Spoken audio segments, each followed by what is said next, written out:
Você já pensou em um dia chegar no céu, Deus olhar para você e dizer: filho, o que você fez com a tua vida? Já parou para pensar nisso? Você ter vivido uma vida que não agradou a Deus, ou tomou decisões erradas no decorrer do tempo? Esse salmo fala exatamente isso, Salmo 127, sobre um homem que teve todas as chances de ser um dos maiores homens usados por Deus naquela época.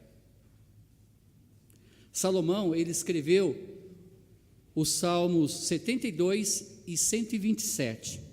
E aqui no Salmo 127, essa canção a Deus, ele abre o seu coração e fala sobre os seus sentimentos, aquilo que ele não fez em vida, para quem sabe, por mais que ele pediu sabedoria ao Altíssimo, ainda assim ele fez coisas absurdas diante de Deus, desviando até mesmo do caminho do Senhor, permitindo que as suas mulheres e concubinas trouxessem outros deuses diante dele e de Israel. Infelizmente, por mais sabedoria que esse homem teve, ainda assim não fez o que era certo por um bom período da sua vida. E Eclesiastes, então, é aquilo que ele viveu, dizendo que tudo é vaidade, não passa de vaidade, e que ele aprendeu na velhice, coisas que ele não deveria ter feito ainda jovem. Mas, irmãos, é fato que o inimigo, ele tende a destruir nossas famílias, fazendo com que casais se discutem, famílias, filhos briguem um com o outro. Infelizmente, isso tem acontecido no lar cristão. O homem que fez uma das mais importantes construções que o mundo já conheceu, que foi a casa de Deus, um homem de sabedoria inigualável. Este homem podia ter tudo o que os seus olhos vissem. Este homem que possuía a maior família do mundo, creio eu, abre aqui nesse hino então de louvor a Deus o seu coração e fala sobre assuntos onde ele mesmo errou. Salomão tem muitas experiências para nos contar através da palavra de Deus nessa manhã. E para não cairmos nos mesmos erros de Salomão, devemos buscar a Deus, ao invés de buscarmos problemas para a nossa vida. Nós temos essa facilidade de trazer problemas para dentro da nossa casa, da nossa vida. Por quê? Devemos buscar a Deus ao invés de buscarmos os problemas. Primeiro, porque é Deus que edifica a nossa casa. Amém, irmãos? É Deus que edifica a nossa casa. Versículo 1, leiam comigo: se o Senhor não edificar a casa, em vão trabalha os que edificam.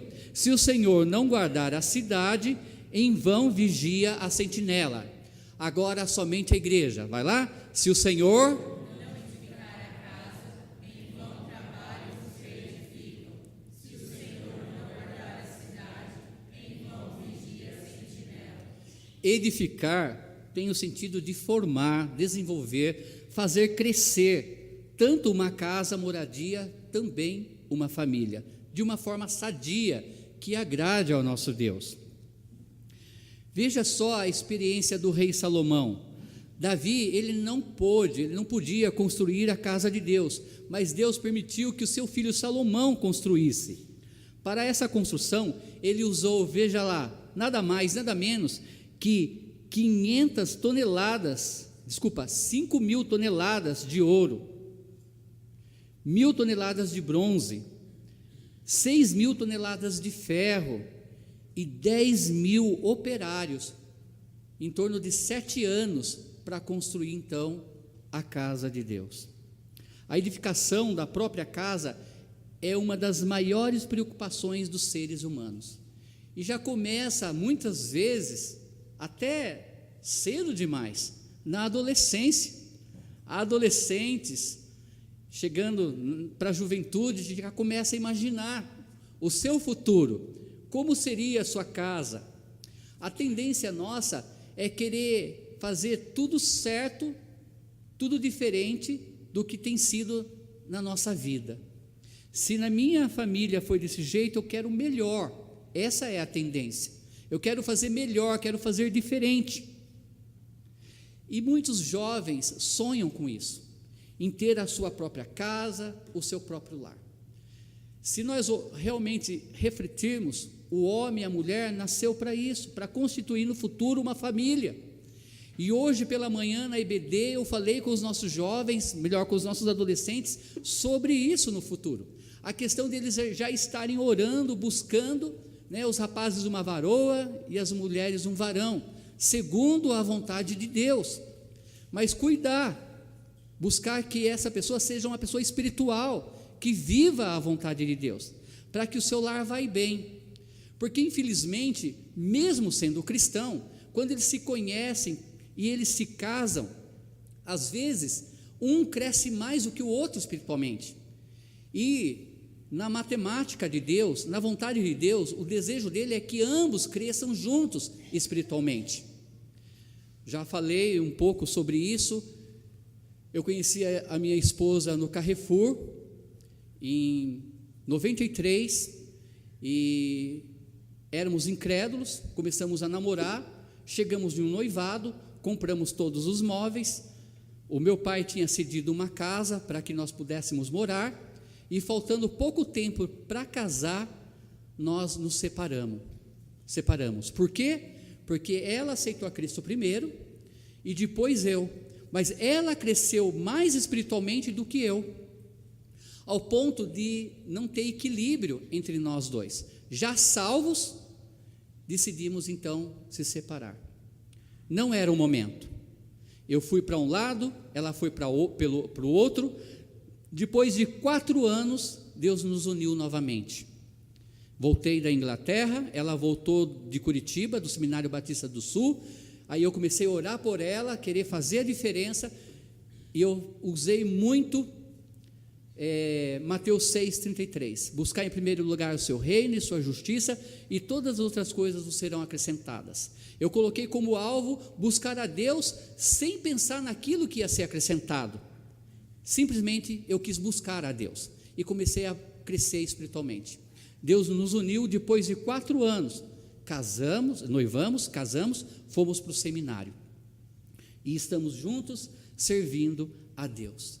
Mas há aqueles casos que o casal se conhece já salvos, e não é porque são salvos em Cristo que às vezes ainda é tempo de se casar. Deus, Ele quer que você crie uma família, um relacionamento sólido, mas Ele sendo o centro da sua vida, amém? Ele estando no centro da sua família, né? Do cônjuge. Veja lá então a ilustração do triângulo, como que funciona. Aqui está Deus, o homem e a sua esposa.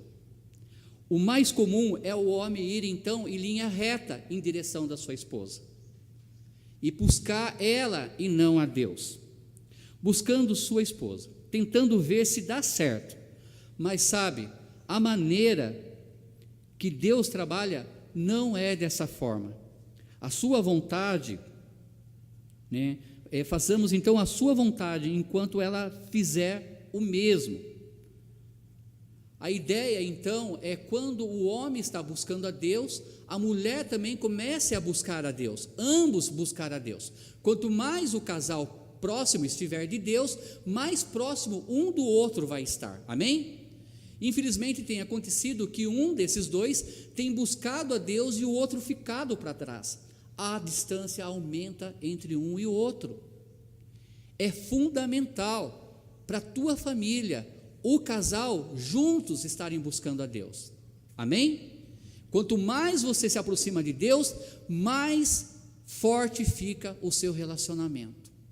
Muitos casamentos se desfazem, até mesmo no mundo cristão, porque um cresce mais espiritualmente e o outro não. Ou pior, quando ambos não crescem espiritualmente.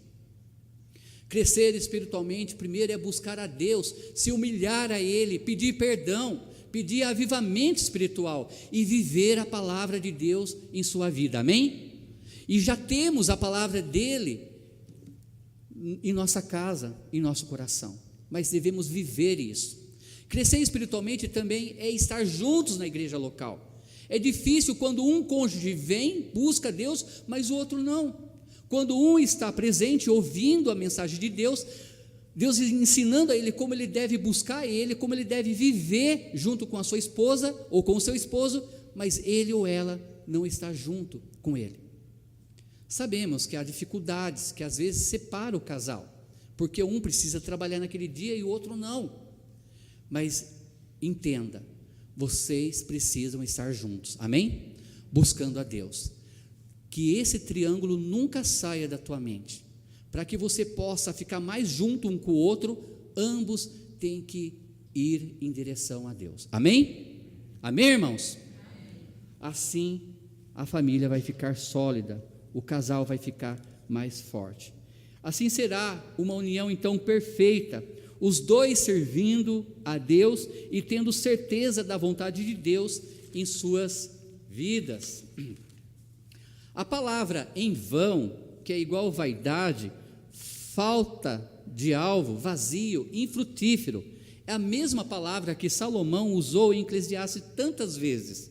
Significa que se você tentar por si só edificar a sua própria casa, será como correr atrás do vento. Não tente edificar a tua casa através das suas próprias forças, achando que primeiro você tem que fazer o que você deve, deixando de buscar Deus em primeiro lugar.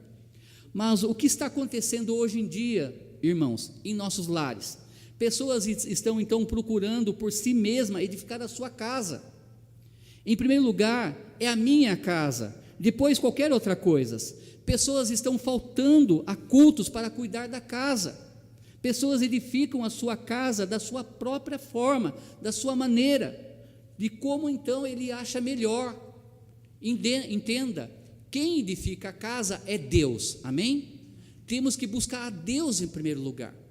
Mas como é triste quando pessoas faltam porque tem que limpar a casa, faltam porque tem que ter um tempo com a família lá na casa, e deixam então de crescer espiritualmente, buscando muitas vezes coisas mundanas, como a TV, né? Lógico, o controle está na sua mão, mas troca o ouro por algo que não tem valor, troca de estar na casa do Senhor por algo sem valor.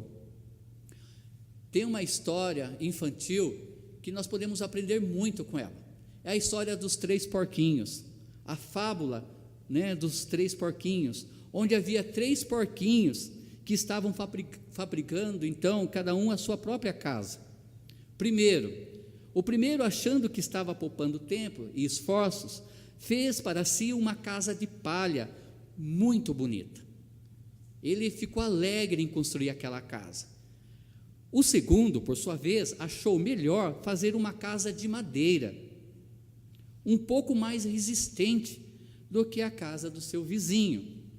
Já o terceiro, por fim, era prudente, e mesmo com muitos mais custo e esforços, construiu então uma casa de concreto, forte e resistente. Certo dia, um lobo muito mau se aproximou das casas, com o fim então de devorar aqueles porquinhos, que correram cada um para a sua casa. O lobo então assoprou a casa de palha, derrubou, e o porquinho saiu correndo para a casa de madeira, se esconder junto com o outro porquinho. E o lobo então foi para a segunda casa e assoprou e derrubou aquela segunda casa, e ambos correram para a casa do terceiro porquinho, a casa de tijolo. O lobo assoprou e destruiu então as 2 casas, mas na terceira ele assoprou e ele morreu por falta de ar, de tanto assoprar, porque não conseguiu derrubar aquela casa. Assim é nossa vida com Deus. Nunca conseguiremos edificar bem nosso próprio lar. Pelo contrário, estaremos fazendo casas frágeis que no dia mau serão destruídas. É Deus que edifica, amém, irmãos? E não nós pela nossa própria força ou maneira. Quando Deus edifica o nosso lar, Satanás nunca terá vantagem sobre nossas vidas e também sobre os nossos lares, amém? Ele é o lobo mau, ele anda como um leão ao derredor, querendo nos tragar, devorar, e não é diferente com os nossos lares. Você pode perder momentos preciosos da sua vida atrás de algo que Deus te daria, e mesmo assim ter algo pior do que Deus queria. Preste bem atenção nessa frase, eu creio que está até no slide. Você pode perder momentos preciosos da sua vida atrás de algo que Deus te daria, e mesmo assim ter algo pior do que Deus queria. A segunda razão pela qual devemos buscar a Deus e não os nossos problemas é porque Deus nos dá proteção, amém? Deus não somente edifica a nossa casa, mas Ele protege a todos que estão naquela casa. Se o Senhor não edificar a casa, em vão trabalha os que a edificam. Se o Senhor não guardar a cidade, em vão vigia a sentinela. Veja novamente o reino de Salomão. Davi era um homem de guerra, numerosas fortalezas, soldados. A cidade estava com um muro novo, alto. Israel era cercado então por muralhas, por montanhas. Podemos tentar aqui ficar imaginando Salomão na torre mais alta do seu palácio, olhando para aquela cidade maravilhosa, aqueles muros gigantes, e vendo as montanhas ao redor, enquanto ele dizia: se o Senhor não vigiar a cidade, em vão vigia a sentinela. Amém, verdade, irmãos. Não adianta, tememos, ficarmos com medo, porque é Deus quem cuida. Quantas pessoas não gastam com proteção hoje em dia? Hoje, o cidadão de boa índole está preso em seus lares, e os malfeitores estão soltos na rua. Há casas que estão cheias de arames em volta, com cercas elétricas, portões altos, com 3, 4 fechaduras naquelas portas e portões, alarmes, correntes. Alguns têm até medo de deixar a casa para vir para a igreja local. Já conheci, infelizmente, irmãos e irmãs que ficaram com receio de deixar a casa vazia, sozinha, aos domingos, para virem na casa do Senhor. Medo de evangelizar pessoas que parecem maus.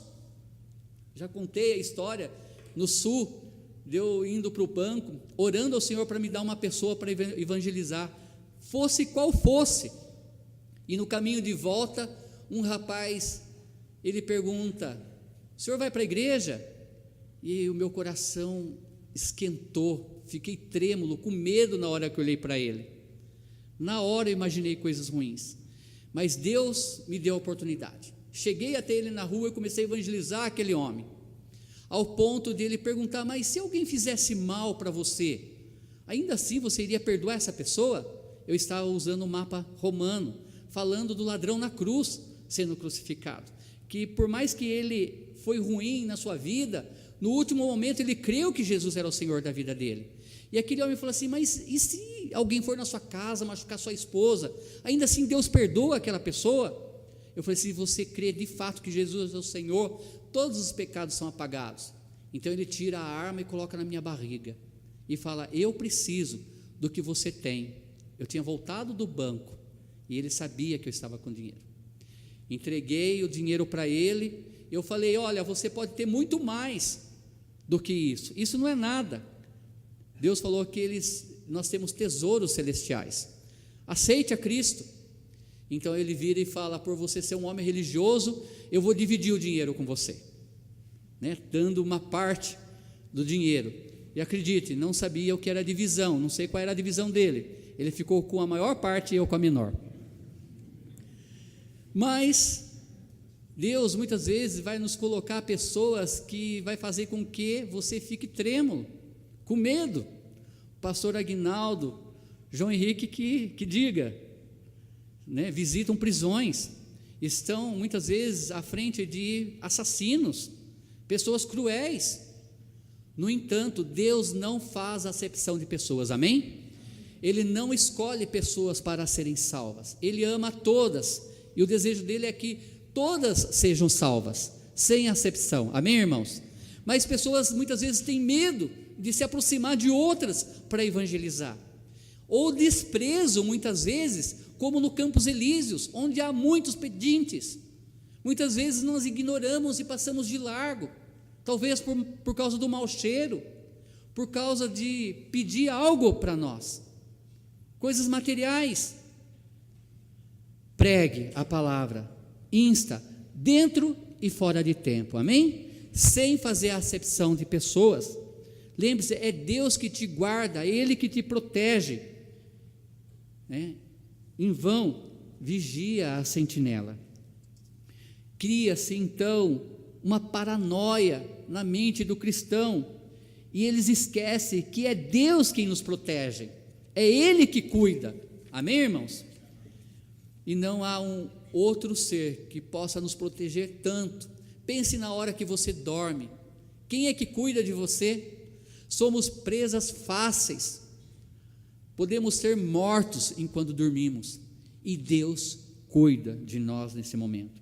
Em vão, se Deus não estiver nos protegendo, vai ser vazia qualquer tentativa de nos proteger por nós mesmos. Salmo 23, 4 diz: ainda que eu andasse pelo vale da sombra da morte, não temerei mal algum, porque tu estás comigo, a tua vara e o teu cajado me consolam, amém? Olha, não temerei mal algum, mas veja bem a situação no qual se encontra aqui, andando pelo vale da sombra e da morte, mas ele conclui dizendo: eu não tenho medo, porque tu, Senhor, estás comigo, amém? O Senhor é o meu porto seguro, o Senhor é minha fortaleza, o Senhor é meu escudo, amém, irmãos? A tua vara e o teu cajado me consolam. Deus é conosco, Emanuel, amém? 1 João 4,4 diz: filhinhos, sois de Deus e já os tendes vencido, porque maior é aquele que está em vós do que aquele que está no mundo. Crês nisso, irmãos? Tem fé? Maior é Deus que está em você do que aquele que está no mundo. Deus venceu Satanás, amém? E nós podemos vencer qualquer problema quando temos Deus em primeiro lugar em nossa vida e em nossas famílias. Talvez nós perdemos as maiores bênçãos porque não confiamos que Deus está simplesmente nos protegendo. Lembre-se, em vão vigia o sentinela. A terceira razão pela qual podemos confiar em Deus, ao invés de buscarmos nossos problemas, é porque Deus nos dá sustento, amém, irmãos? Versículos 2, igreja, leia comigo: inútil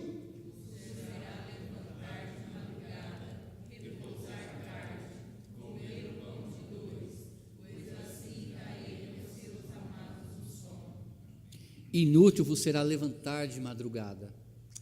Quantos aqui foram dormir de sábado para domingo depois da meia-noite? Erga a sua mão. Pode abaixar. Quantos aqui de sábado para domingo foram dormir depois das 2 da manhã? Eu estou junto com essa turma. Quantos aqui acordaram hoje pela manhã às 5:30 da manhã? Não é?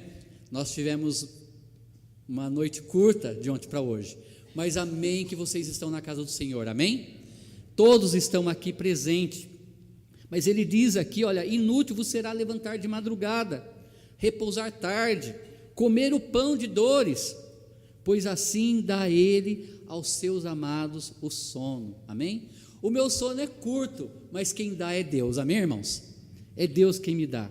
Veja novamente o reino de Salomão, olha lá, o homem mais rico do mundo antigo, olha só quanto custava uma refeição no palácio: 10 bois cevados, 20 bois de pasto e 100 carneiros e aves, para uma refeição no palácio. Um dia ele gastava isso. Eu creio que havia dias que ele gastava muito mais do que isso. Mesmo com isso, Salomão podia dizer que é inútil tentar correr através do sustento, pois aos seus amados ele dá enquanto dormem. Amém, irmãos? É Deus que te sustenta, é Deus que dá o trabalho, é Deus que tira o trabalho, é Deus que cuida de nós, amém? E não nós mesmos. Devemos sim, irmãos, trabalhar. O trabalho edifica o homem. Olha lá Provérbios 6, vai ter com a formiga, ó preguiçoso. Quem já não observou as formigas trabalhando? Elas trabalham, né, o verão inteiro para ter mantimento no inverno. E olha que eu já encontrei muitas formigas trabalhando no inverno também. Provérbios 13:6 diz: bens devem ser ganhos com o quê? Com trabalho. Provérbios 14:23 diz o quê? Em todo trabalho o quê? Há proveito. Sem sombra de dúvidas, precisamos trabalhar, mas não pôr o trabalho em primeiro lugar do que Deus. Cuide com isso, porque quem edifica a tua casa é Deus, quem te dá o sustento é Deus, quem te protege é Deus, amém? O desejo, né, e é a vontade de todo homem, sempre ser o mantenedor do teu lar. Como dói para o homem quando ele fica desempregado, ou quando ele não tem condições para cuidar da sua esposa e dos seus filhos, porque isso vem do homem, mas Deus é o nosso mantenedor, amém? É Ele que supre todas as nossas necessidades. Mas qual é o engano de Satanás, irmãos? Faltes ao culto para trabalhar. Vamos trabalhar direito, aos domingos, não falte, né? Olha, você tem quarta-feira, para que ir aos domingos? Domingo, você ganha dobrado, você vai ganhar muito mais trabalhando aos domingos. Sacrifique os filhos, o casamento, o seu próprio corpo, sua vida com Deus para trabalhar. Você precisa trabalhar. Cuidado, não troque o ouro pelo bronze. Não troque o tempo de estar com Deus, no dia de Deus, que é o dia do Senhor, o domingo, por algo sem valor. Amém, irmãos? Eu não tiro a responsabilidade dos médicos que têm que estar de plantão, né, de quem trabalha como bombeiro e outras profissões. Mas se você pode estar na casa de Deus, se você pode escolher entre trabalhar e vir na casa de Deus, você está errando se você escolhe o teu trabalho. Escolha Deus, amém? Escolha Deus em primeiro lugar. Irmãos, depois que eu voltei da Inglaterra, eu fiquei 3 anos desempregado. E eu tinha um currículo excelente, eu não conseguia emprego, nada. E eu entregava em lugares que eu tinha que trabalhar em domingo. Eu falava: Senhor, eu não entendo, eu quero estar na casa do Senhor, mas as pessoas que estão me chamando têm que trabalhar aos domingos. E eu continuei orando e entregando o currículo.